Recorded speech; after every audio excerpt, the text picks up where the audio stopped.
Hello सांग मैंने तो आज मुझे कहबी आपड़ केमती पूरा परफेक्ट वे गुपचुप घरे बनई पार होममेड गुपचुप।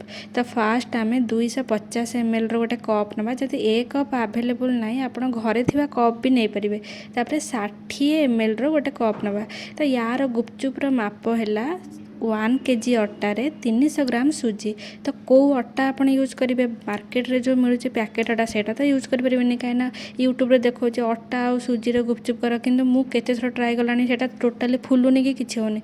तो मुझे बहुत रिसर्च कलापर आम घर गोटे गुपचुप वाला रोच भड़ा को तो जाकि मु प्रॉपरली पूरा शिखिकी आसी केवल यूट्यूब रे देखापी।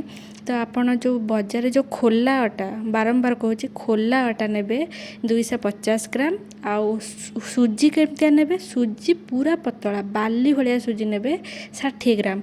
यार माप तो कहीदेली 1 kg अटारे 300 ग्राम सुजी। तो सुजी आम मु घर कर तो मुझे अल्परे कर 250 ग्राम अटा आउ 60 ग्राम सुजी ताको भलसे मिक्स करदेली। तापर ताको डो बनईदेली तार। तो डोटा पुणी केमती बनइबे पूरा टाण रहिबो डो गुपचुप पूरा टाण डो आ ताको 10 मिनट रखिए रेस्ट देवे ताको। तापर ताको पतला पतला करके एमती गुला करके तापर ताको छुरी साहाय्य काटिदेवे जमती गुपचुप्र सेप हुए सेमती काटिदेवे। तो यहीटा को आप जमती ट्राए करेंगे यहाँ पूरा प्रॉपर गुपचुप 100% ग्यारंटी प्रॉपर गुपचुप हम कमेंट रे मत जनइबे। तो मु जो यार खट्टा पानी और आलू रेसिपी भी तांकठु शिखी तो सेटा भी शेयर करी काली परना आड़ को शेयर करी ओके।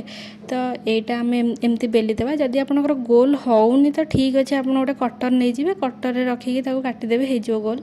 तो जदि गोल है तो भल कथा। तो मु 250 ग्राम रे नहीं 60 ग्राम से मोर पाखापाखि 60-70टा गुपचुप होता घरे खाया सफिसीयंट। तो तापर तो केमती आप बेलिए चारिआड पूरा सबुपट साइड सामान करके बेलिए।